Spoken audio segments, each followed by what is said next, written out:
Welcome to our channel. It's cool.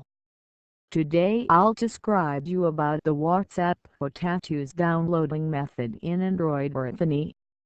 First open your WhatsApp into your handset.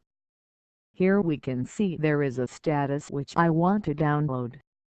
Here on your screen you're visible to view this status. Many of you people already know about File Explorer method for saved WhatsApp status.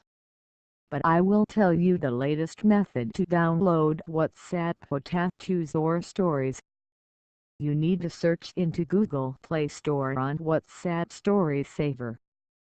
Now install it.